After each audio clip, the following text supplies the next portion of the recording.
we've had the blessing and the prayer before some of you came in, so we won't have to do that. We'll go on down to roll call. Who's doing roll call? Trudy, you doing roll call? Roll call. Chairwoman Booker. Here. Representative C. Denise Marcel. Here. Attorney Jennifer Mozart. Here. Mr. Jamie Robinson here. Ms. Pamela Mitchell. Here. Ms. Patricia Williams. Here. Pastor Leo Cyrus. Attorney Steve Schilling. Chief Carl Dunn. Here. Ms. Ingrid Payne. Here. Mrs. Kathy Coleman. Here. Councilwoman Carolyn Coleman. She's in round. Dr. Derek Cole.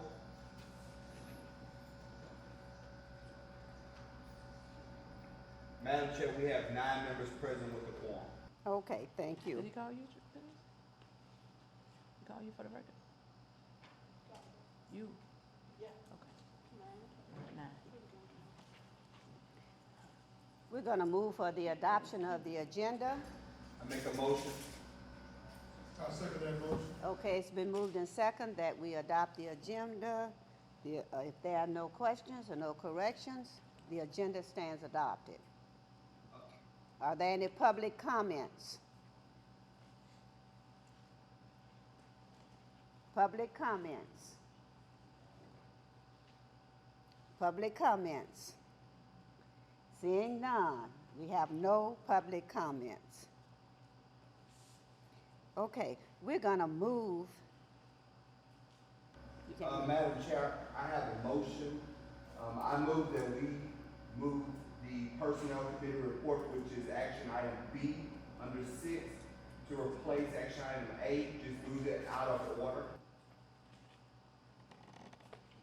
Okay, because of unusual circumstances, our secretary is asked to move his committee report. It's been moved by Jamie and second by Ms. Coleman, Kathy Coleman. Kathy Coleman. I forgot we have 2.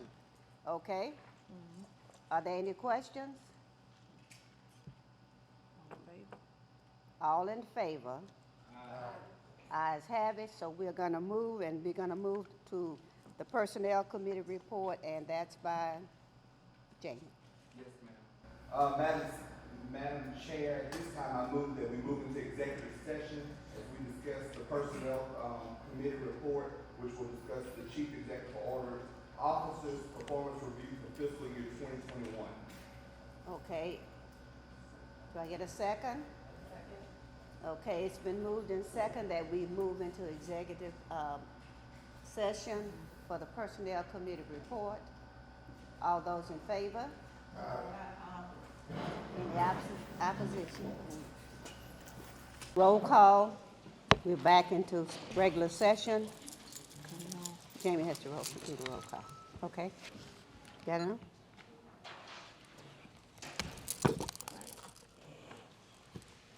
We ready? Yeah. Chairwoman Jerry Booker. Here. Representative C. Denise Marcel. Here. Attorney Jennifer Mozart. Here. Mrs. Jamie Roberts. Here. Ms. Pamela Mitchell. Here. Ms. Patricia Williams. Here. Pastor Leo Cyrus. Attorney Steve Schilling. Chief Carl Dunn. Here. Ms. Ingrid Payne. Here. Ms. Kathy Coleman. Here. Councilwoman Carolyn Coleman. Present. Dr. Derek Cole. Madam Chair, there's 10 members present at a quorum. Mr. Secretary, we could just make a note that while in executive session, no motions were made, no votes taken, nothing was carried. For the record, Yes, ma'am. thank you. And now that we are going to give the floor back to our Personnel Committee Chair. Madam Chair, I make a motion that we, based upon the report that I gave in our Personnel Committee, and the recommendation of the Personnel Committee, and prayerfully that it's accepted by the board today as we make this motion, that based upon Ms. Amar's performance review of the fiscal year 2021, we're asking that her salary be increased with the adjustment of 10%, the merit increase of 4%, totaling her to the salary of $150,000. Okay, it's been moved in second that our adjustment salary for Chairperson Tasha, Ms. Amar, comes to a total of $150,000. Are there any questions or comments?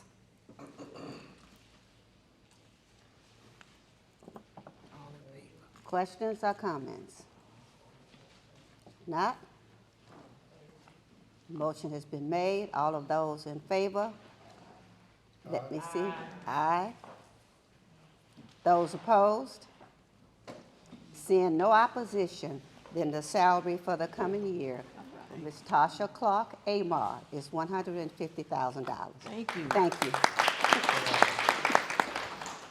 Okay, let's move on. Okay. We're going to move on to the Finance Committee report. Who's giving that? Jennifer, you want Ms. Pratt to do it? Oh,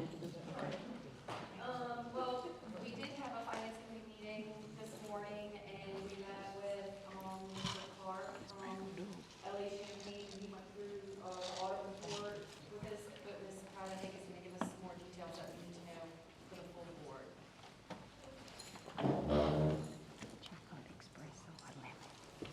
Okay, as Ms. Morgan said, we did meet with our auditor this morning. He presented the financial report for the fiscal year ending June 30th, 2021. And a synopsis of that report is that, first of all, we got an unmodified opinion, which is good in accounting. That means there was nothing substantial, or he didn't find anything material while doing the audit. It also, as far as the changes, a few things he mentioned in that audit report is that our revenue increased by approximately $1.6 million for the fiscal year. And the expenses were increased by approximately $200,000 for the year. Overall, our net for the year was $352,000. Our net profit after all the activity for the year was $352,000. There were no findings for the organization. He did give us warning that there will be a more intense audit next year because the legislative auditor has decided to go back to the approved, to the AUPs for next fiscal year, agreed upon procedures, which is more detailed than what he normally does. So that would be implemented next fiscal year. But other than that, the audit report was presented to the committee and accepted. Accepted. Okay. Yes. And, we still have that one finding that we will continue to have until we can get it out of the burden that is, Yeah. of Florida. Which is that we don't carry enough insurance. And we will continue to have that in perpetuity until we can get off the board. right. Right. So that's our only thing that. That was it. The building is not worth what the city has determined, and the insurance company will not cover it for that amount. Correct. Right.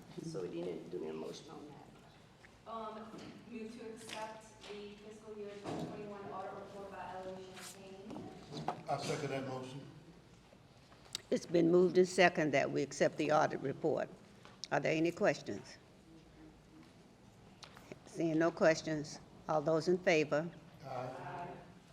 Those opposed? Seeing no opposition, the audit report has been accepted. Okay? Thank you. The next item on the agenda is a financial report ending it's actually January 31st, 2022, so we need to change that date. Okay.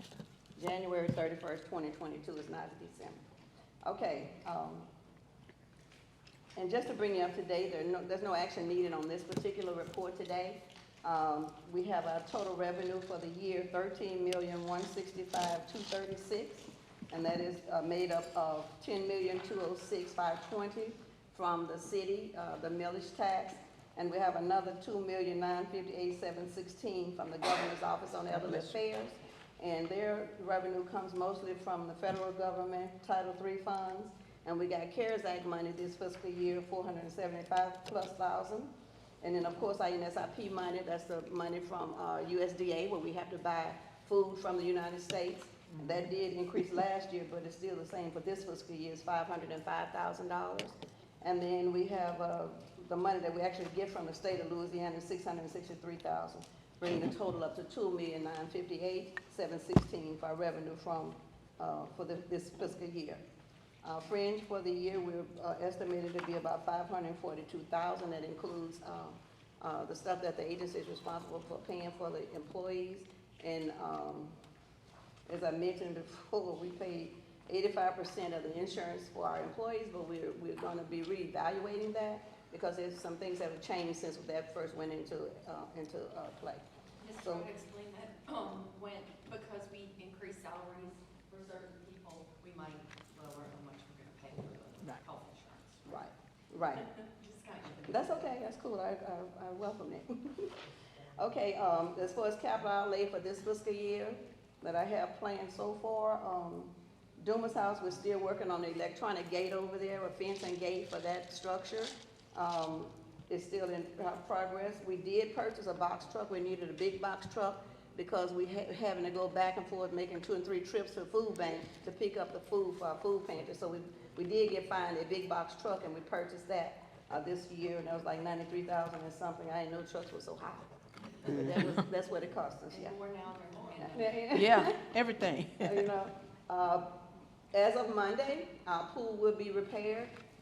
Replaced. Yes, replaced, I say repaired, but replaced. It had gotten to the point it was coming up out of the ground.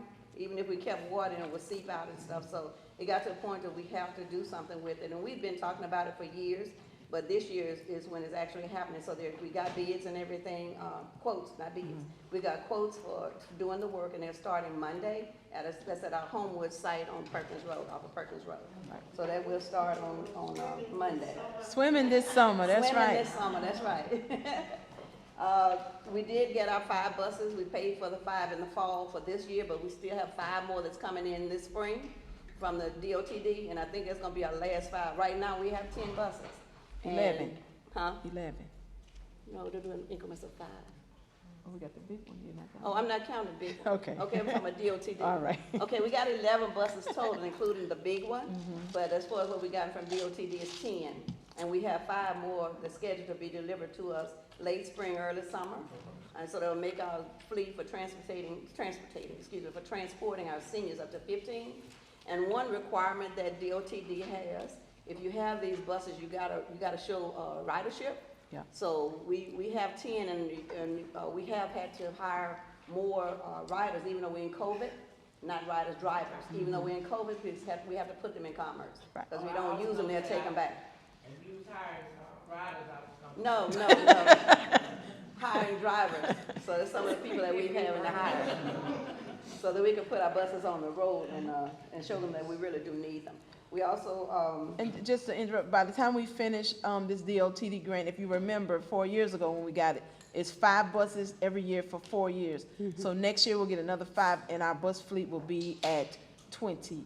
And the first set of buses we get, by the time we get our next set of buses, we'll own those. Free and clear, they'll become ours, and every year after that, as they age, I think it's 5 years we keep them, and then they belong to us. yeah, Yep. all right. So we have to keep the Next in update. our report is our balance sheet ending January 31st. Our total assets at the time, $5,687,222. Liabilities total $2.715. And that brings our unrestricted assets, which is what our balance was at the end of June, to $3,506,324. So our liability and equity equals our assets, and in accounting, if it balances, that's good, right? So assets equal liability and equity, so that's what our things are. Also included in these are trial balance, and the trial balance gives you a listing of all the accounts in your general ledger with a balance for each expense. So it shows you all of your cash, all of your expenses, and what that balance was at January 31st. The only thing I like to note on that is that we have a line of credit with Hancock for $500,000 that we do use during the year, and it's going to be reflected in our balance sheet there that we owe that, and we paid it off on the 1st of February. So we'll have it sitting there if we need to, if we run into an emergency situation and have to use it later in the year, but we always save it to the end of the year. The next thing, as a part of this financial report, is credit card policy. Is that next, Cheryl? Uh-huh. Okay, credit card policy.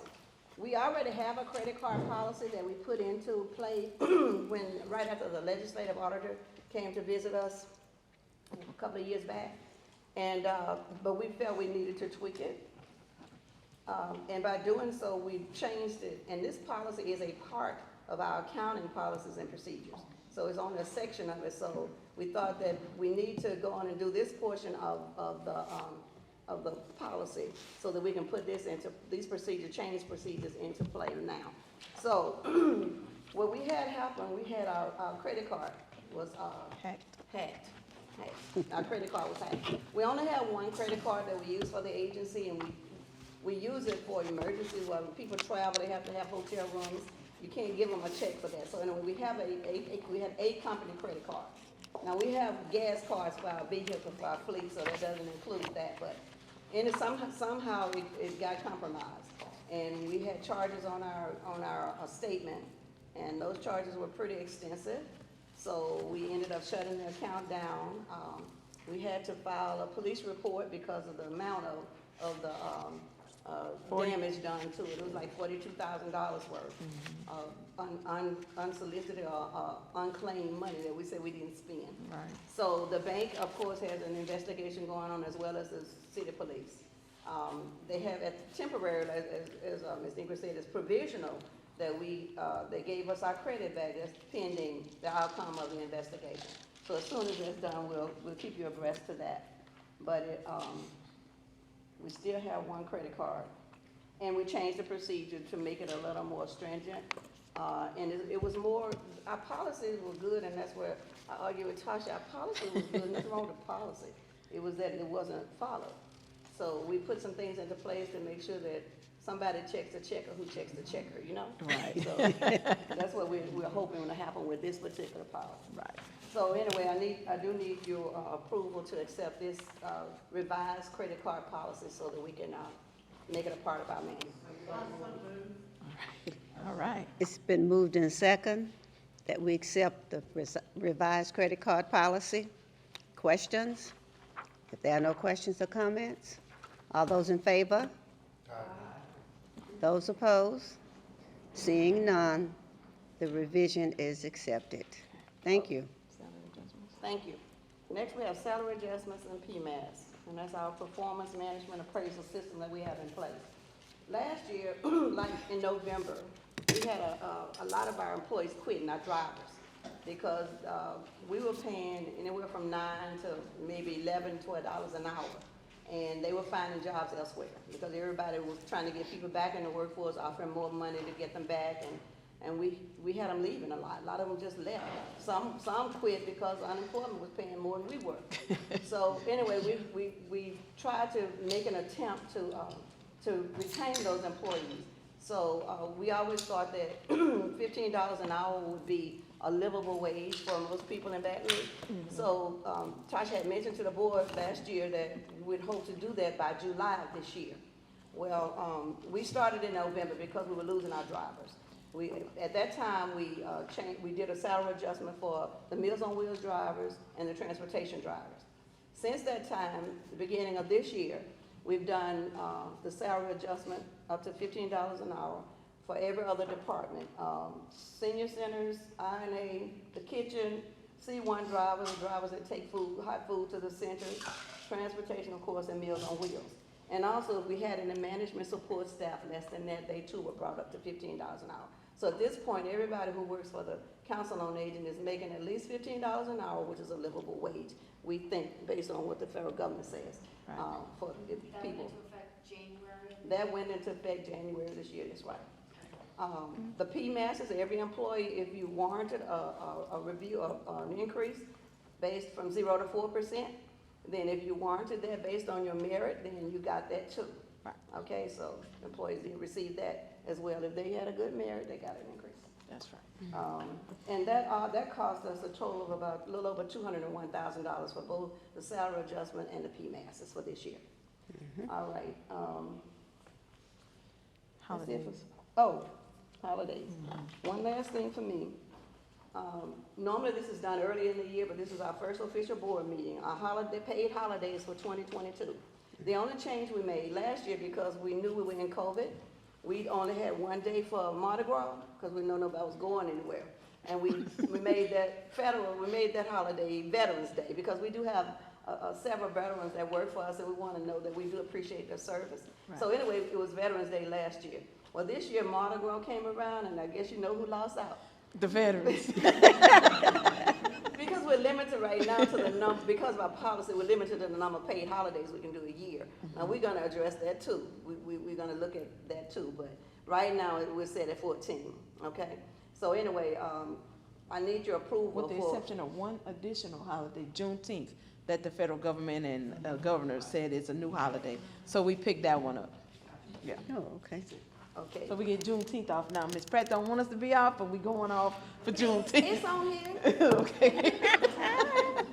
But anyway, I need approval for these holidays. I have to submit that to the governor's office so that they can know when we're officially closed. I move that we accept the new paid holiday schedule. I second that motion. It's right. been moved and second that we accept the new paid holiday schedule. Are there any questions or comments? All those in favor? Those opposed? The ayes have it. One question. Oh, What do we do to change the policy to include Veterans Day, to change it to 15, I guess? But I know you picked up Juneteenth because we made it a state holiday Right. in the state of Louisiana. But what do we do to pick that up for federal? We have to get approval from our oversight agency, because right now they only say that we have to be open 250 days a year, right? And so they limit the number of holidays that we can have, unless there's a special call emergency from the governor. He said, we close today, then we can do that. But other than that, they have to give us the approval to have more than 14 days on your holiday That schedule will come from the governor's office. of elderly affairs. Yep. Okay. I work on that for the veterans. All right. Thank you. That concludes any my other report. questions? All in favor? Okay, motion carried. All right. Thank you, Ms. Pratt. You're welcome. I'm going to discuss on behalf of the Personnel Committee, because he had to leave, the policies that we need to have your acceptance on. Since COVID, most of these policies are from the state or the federal government. Since COVID, a lot of things have changed for employers. For instance, they changed the way that you do overtime during a pandemic. You have to everybody gets paid overtime no matter what they're doing during certain times of the pandemic. So I don't want to read all of these policies, it'll take all day, but they're on the federal government website, they're on the state's website, they're on the governor's office or elderly affairs website, and most of them are either disaster related, working from home. We never had a work from home policy. So during some times when they closed down, we were working from home, so we had to come up with a policy for that, because when you're a service organization, you're used to being on the job and serving people, but when you get from home, we have to say you can't be napping, you have to be on the computer. So those are some of the things that's referenced in the policy. Hazard pay, they let us finally make that an official thing because of COVID. If your budget can do it, you can give your employees hazard pay. But for us, we didn't use our federal or our state money. We used the money that we made from the Lotus Village transaction to do that, just so that we can keep our water clean. Vaccination policy is in here. Because we work with the elderly population that are most susceptible to COVID, all our staff, we mandated that everybody get vaccinated unless they had those you had a religious designation or a medical issue, and then you provided something that said that you couldn't be vaccinated. So that's that policy.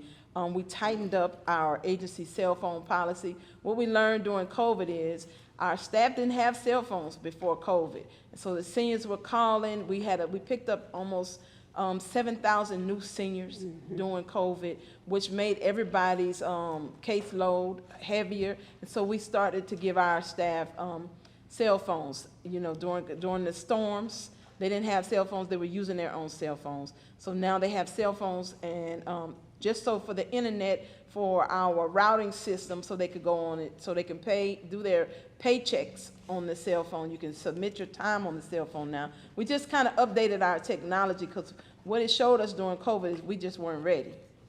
And so we had to make a lot of changes. And then the last one, which I'm most proud of, is our educational assistance policy.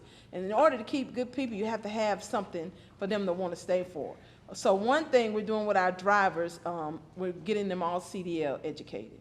You can get your CDL license. We get them CDL certified. If they commit to stay 3 years, we pay for it, right? We have some folks, actually, I have 2 people that want to enter PhD for gerontology. There's no gerontologist in our area, right, that you can put your hand on. And since we're the experts in the subject matter, we should have an expert on our staff. So I got a couple of staff that's going to do that, and we'll pay a portion of their education if they stay 5 years. And so that is the educational policies. A lot of companies do that. We just been late.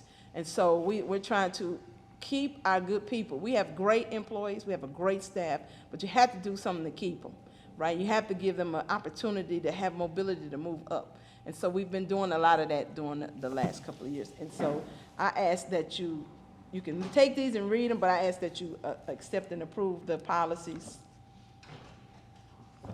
So, all right. It's been moved in second that we approve the policies change. Are there any questions or comments? Having none. All those in favor? Those opposed? Seeing no opposals, the policy update has been accepted. All right. Okay, we're gonna move on to you, Tasha. It's you, board chairwoman report. Oh, It's you. wait a minute. The who? That's your letter right here. The resignation. Who is it? Chairman. Resignation. Oh, I forgot Okay, about it. yeah. Okay, Trudy. I almost forgot about it. Okay, this letter comes from Trudy, but it's for us. It says, due to my relocation to another state, I feel the board and the client and citizens and participants at the East Baton Rouge Council on Aging would be better served with another member, and hereby submit my resignation. I can't express my gratitude enough for allowing me to serve. In closing, after 12 years of public service, not seeing a board who's involved with day-to-day issues as devoted in their spare time to make sure the organization has run as cost-effective and efficient as the Council on Aging.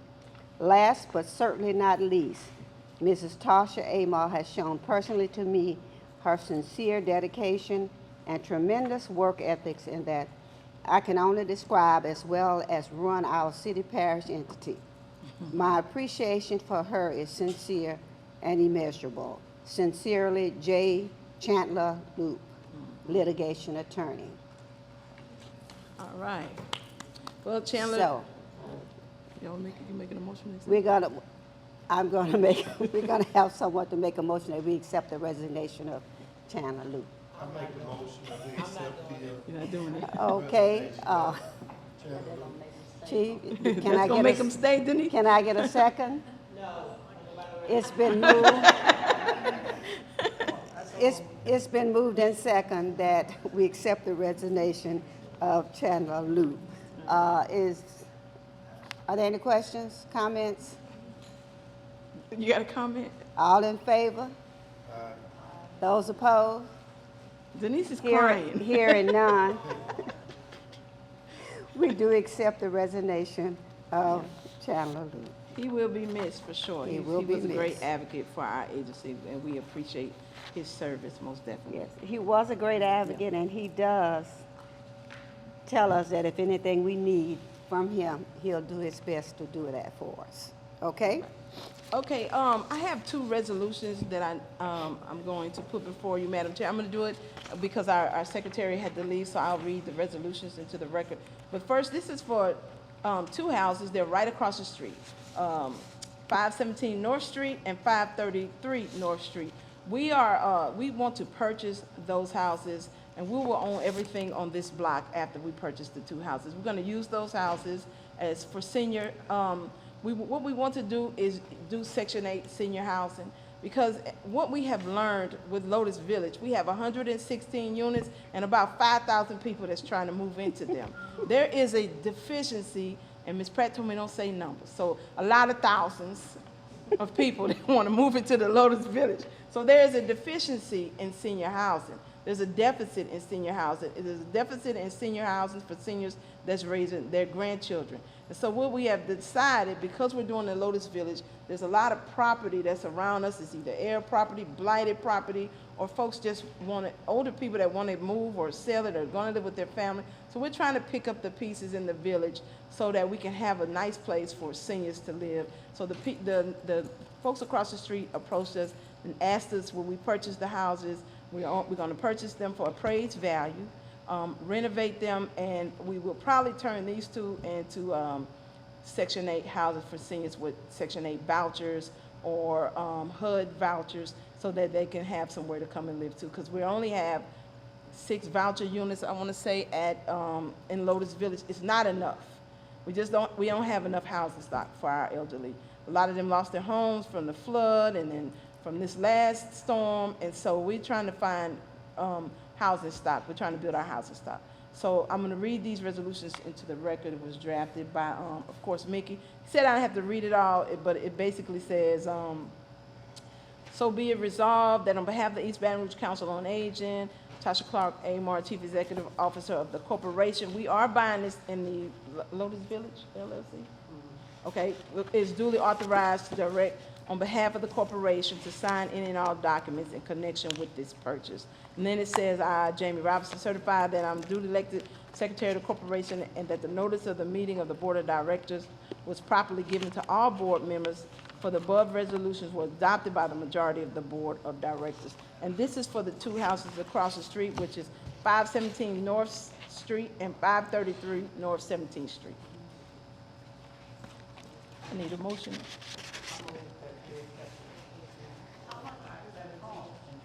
They're in the process of being appraised right now.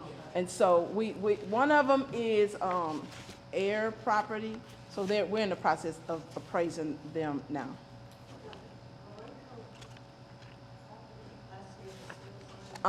One of them was the Oberenko house, and the other one was Ann Brown's house. Oh. Oh, they're on the screen. Cut the lights off, Julie, so we can okay. see them. That's the first house. Oh, look at that. Mm-hmm. The old house. All right. She done had the white one up there, I guess. Okay, click next. Who's doing it? Anyway, okay, so Denise made the motion. Okay, it's been moved in second that we accept the resolution. Are there any questions or comments? Hearing none, all those in favor? Those opposed? Hearing no opposition, then we do accept the resolution. Thank you. Okay, Madam Chairwoman, I'm going to make my report. I'm going to try to make it as brief as possible. I know some of you will have to leave. We're going to start, I think Trudy has just a quick slideshow presentation that we're going to show, which will kind of give you all, I want to give you an update on everything that we have going on as it relates to the Lotus headquarters, the administration building.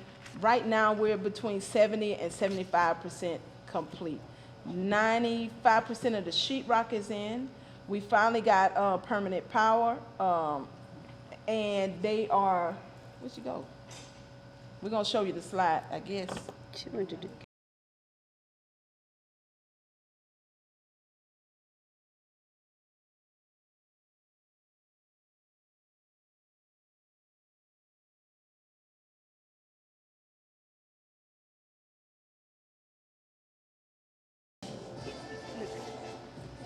If you remember, that was the warehouse that we tore down. Yeah, you're the contractor. I'm the contractor.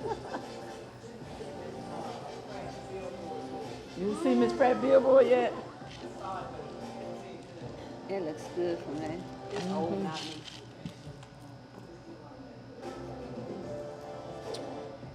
Tasha, where you going today? Here, I came here. You all that good. For us. For y'all. That's pretty. I love the color. Thank you.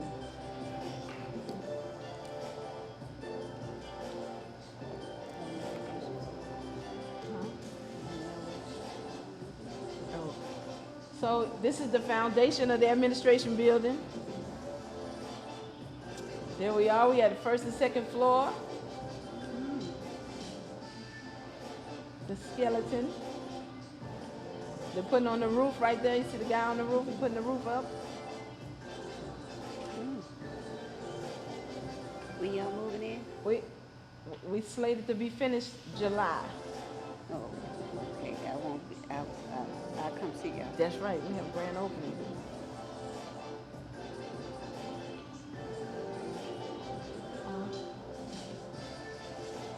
We high tech. That's some drone footage. I just asked, who's drawing? That's drone. That's Garrett. Garrett makes the video for us. The Edge. Yeah, that's got drone footage. Get them to do your district for you, councilwoman.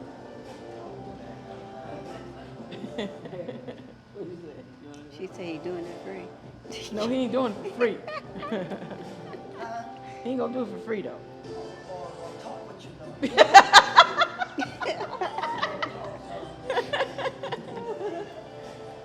As you know, where those cars are parked, that is also our piece of property as well. This is all the stuff coming on. All right, we closed up right there. They got the vapor barrier on the outside.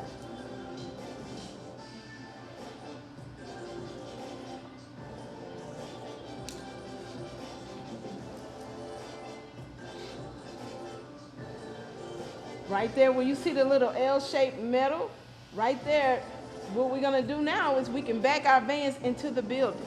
They go in the building, no more standing in the rain, putting the boxes in the vehicles. Those are called Tandem Bays. Oh, yeah, I'm a little contractor. That's it.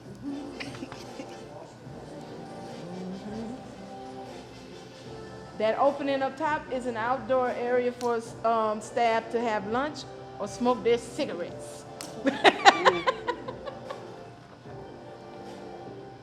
The brick is finally going on the facade. Concrete is going in the back. And right there, they're installing the windows. So all the windows are in, the brick is up. We had our first layer of primer on. The elevator is in its shaft, and we are moving all the sheetrock. We're 95% done with sheetrock. They're doing the roofing. The wires have been run. The internet has been run. So with fingers crossed, all our equipment will be in, and we can move in July. All right, so we're going to do the Lotus Village. Shan, leave it on. I think she has something for Lotus Village.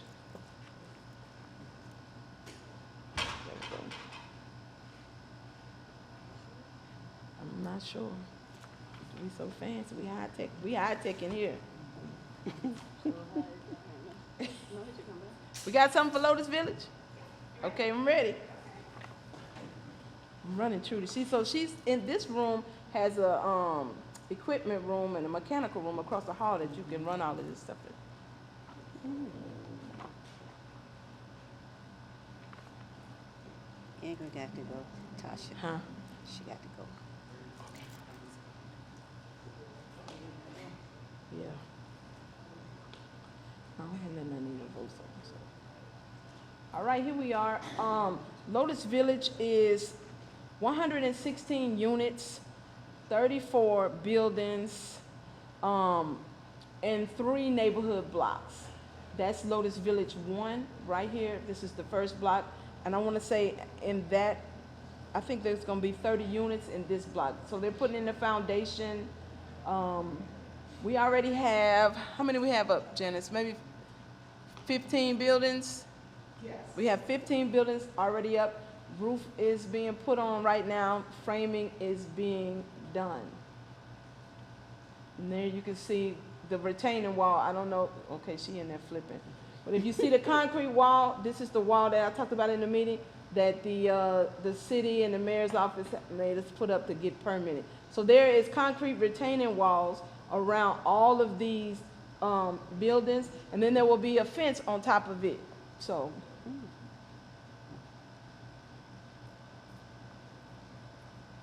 That's Trudy in her car snapping y'all some pictures. Or Janice, one of them is in their car snapping you some pictures. Lotus Village, come up, you wanna come up here?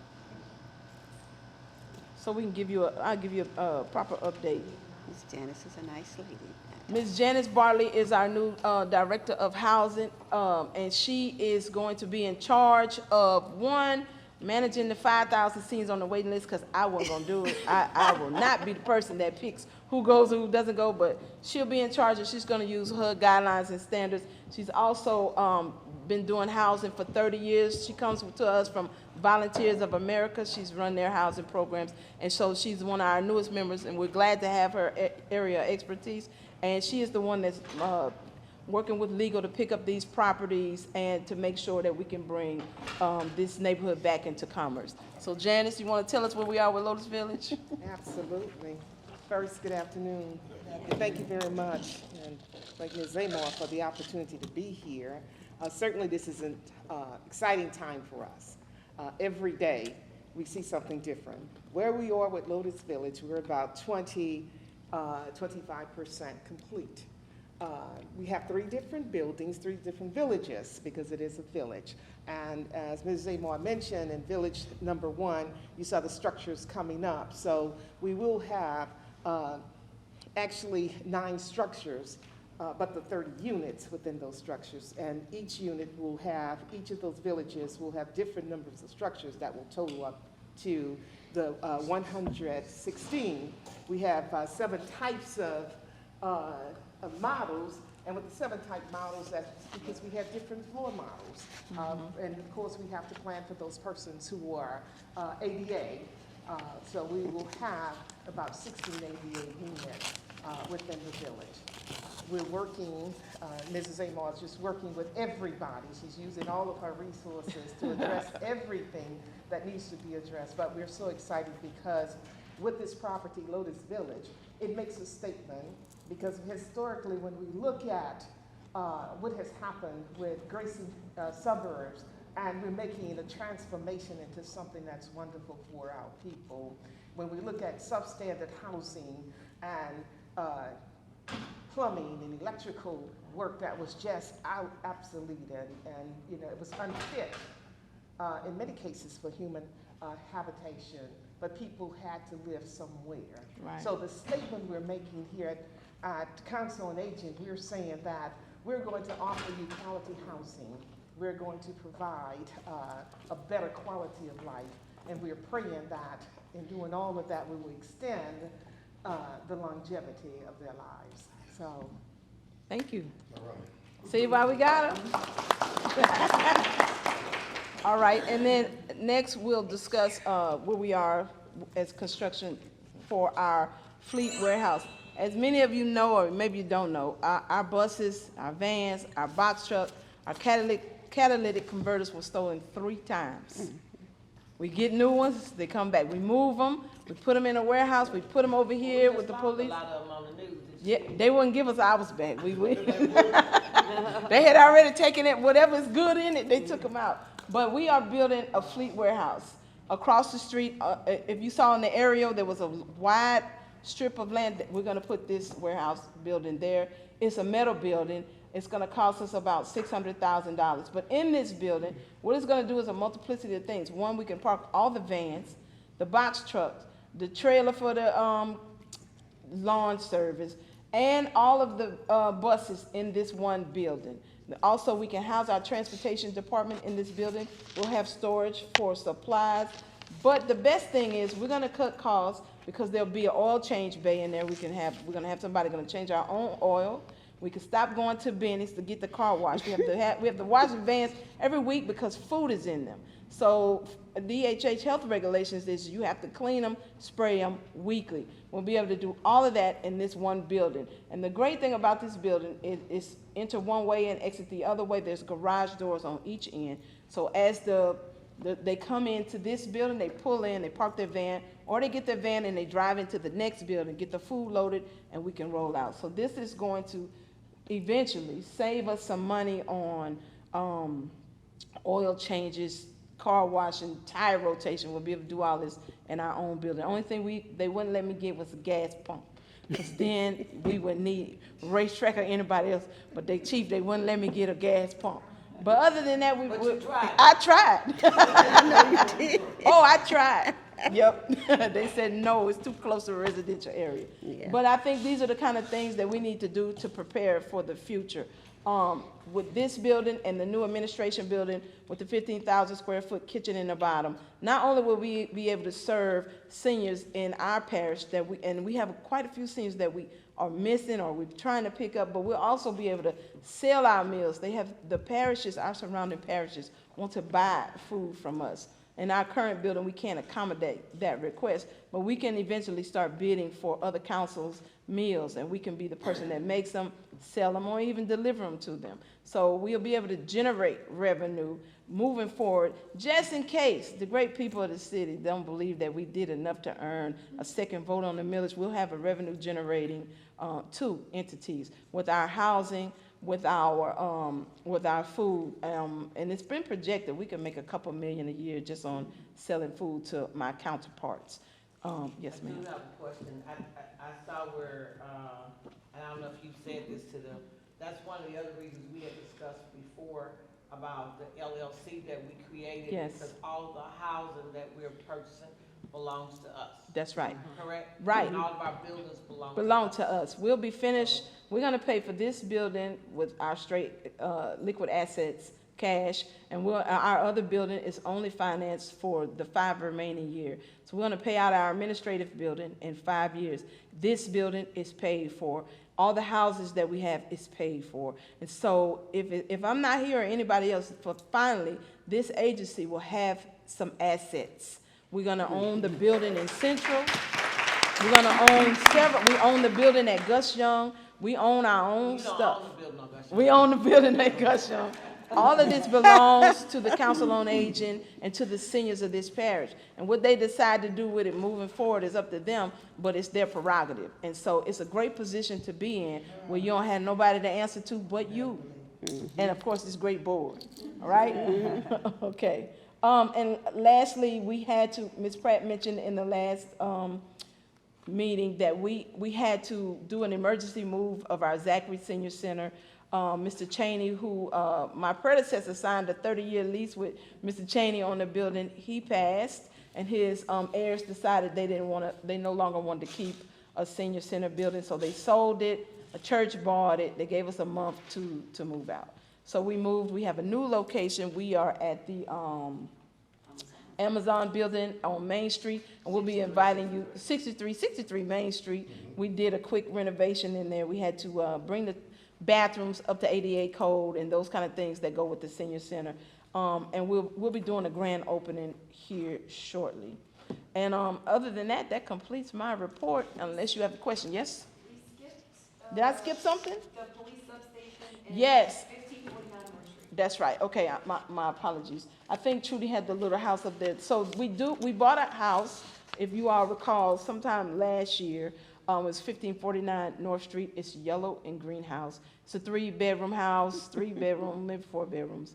So the chief of police, they approached us about doing a substation in that area. And so they want to meet with us to see if we will give them the house or if we will work with them to create a substation for that area, which is needed in this area. We need a police presence in this area. I think that it will cut out a lot of the criminal activity that goes on back here. I think that it will also do something with the homeless transient population that's in the night and out in the morning. And as I mentioned in the meeting this morning, we spend $300,000 a year just in extra duty detail security for this building, so that the seniors can come in and out safely without anybody asking them, walking up on them, approaching them.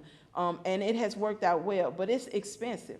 And so if we could get them in the heart of our village, in the heart of our area, what better opportunity to work together. Now, and I know the city has a few dollars, Councilwoman, so we don't want to just give them our stuff. We don't mind partnering, but we want to be paid. That's it. Yes, ma'am. Yes, ma'am.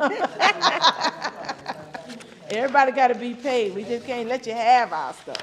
Right. One of the things that I would like your help with, Councilwoman, I know we're gonna be going through do a drive-through with the mayor and some others on Friday. On Friday, To and look at the property, there are some costs that are associated with the project that we believe should either be waived, I'm gonna speak for myself, should be waived, or they should, share some of those costs with us on some of the things that they're asking us to do, like putting up walls, soundproof walls and all of that. I don't think that that should be the sole responsibility of the council on aging when we're building up this area, for seniors, and I think that they should share some of those costs. So I would like to have your input on that, and it is in the District 10. that's it. And I have to say, and Councilwoman Coleman has really been helpful, helping us get rid of some of the blighted property issues. We just got a house condemned that sits at the corner of our building that they do some illicit things in that house. And so we're gonna tear that one down here shortly. And so it's our intention actually to put our village up, and we've already been asked by funding sources to do a village two, a second phase of this village. And so we need to see if we can bring some stakeholders in to assist that, because this will be almost, St. James Place 2.0, okay? That's what we're looking for. That's what we. Is there gonna be a bar? We're gonna have an open area, and we will have a bar, because seniors like a nip every now and again. We can't run the bar, but somebody might come and put a bar in there, right? That's right. Just give us what we need. Just get a sense, and actually, and you'll start seeing here shortly. The medical clinic will start doing their building in the next 2 or 3 months. They're waiting to get approval from the environmental because they had to do some soil samples, and they're waiting on there. So we have the medical clinic coming in. We're gonna have an open air market. We're gonna have walking paths and sidewalks. We're gonna gate all of it in. We're gonna have golf carts, and they can move from here to there on the golf carts. And so it's gonna be a great area. It'll be the first senior village in our state.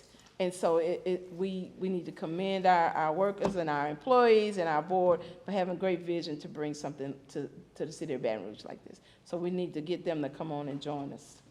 And we need to commend you, Tasha, for your Thank you. leadership. Thank you so much. I appreciate it. Well, Saving a number of dollars with her doing a lot of this design stuff.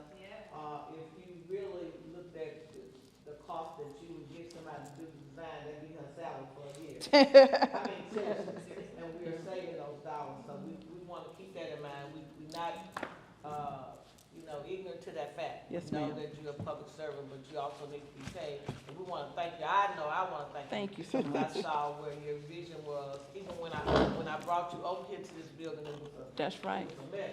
Yeah, it was. Jennifer remembers? Yeah. Yeah. Nobody would have envisioned it. And a lot of this stuff that you see here was her. And there was a designer, but there was a lot of Tasha in here.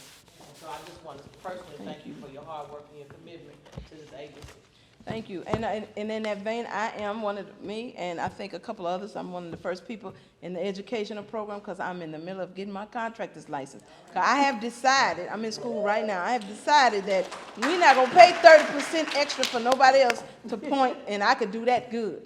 We want this over here, and they get 30% off the top of everything we do, and we might as well do it ourselves. And so after this, I will be a contractor, and we won't need them any longer. Yes, ma'am. And that concludes my report, Madam Chair. Okay, before we go to unfinished business, I'd just like to say, I see these ladies and gents sitting back here, and I just want to let them know that we appreciate everything you've done to take care of these reports and make sure we have everything. Thank you so much. And this magazine, Polish, Oh, yeah. awesome. Awesome. That's Awesome. marketing. Y'all stand up. That's those two ladies right there. That's the marketing department. Two ladies right there. Again, Tasha knows we thank her, Miss Pratt and Trudy, but we Yep. want to let you know that we appreciate your help. Yeah. So if there is no other unfinished business, Trudy? I'll make the motion. Wait, no, you can't. Oh, Trudy, you got something? Okay. What did she say? She'll get with you afterwards. Oh, okay. All right. Miss make a motion. Any new business? No new business, hearing none. We have a motion for adjournment. Ms. Mitchell, is second. Ms. Mitchell, you made it? Yep. Can I get a second? It's been moved in second. Okay, all in favor? All in favor of adjournment? All right. Meeting is adjourned. Thank you so much, everyone.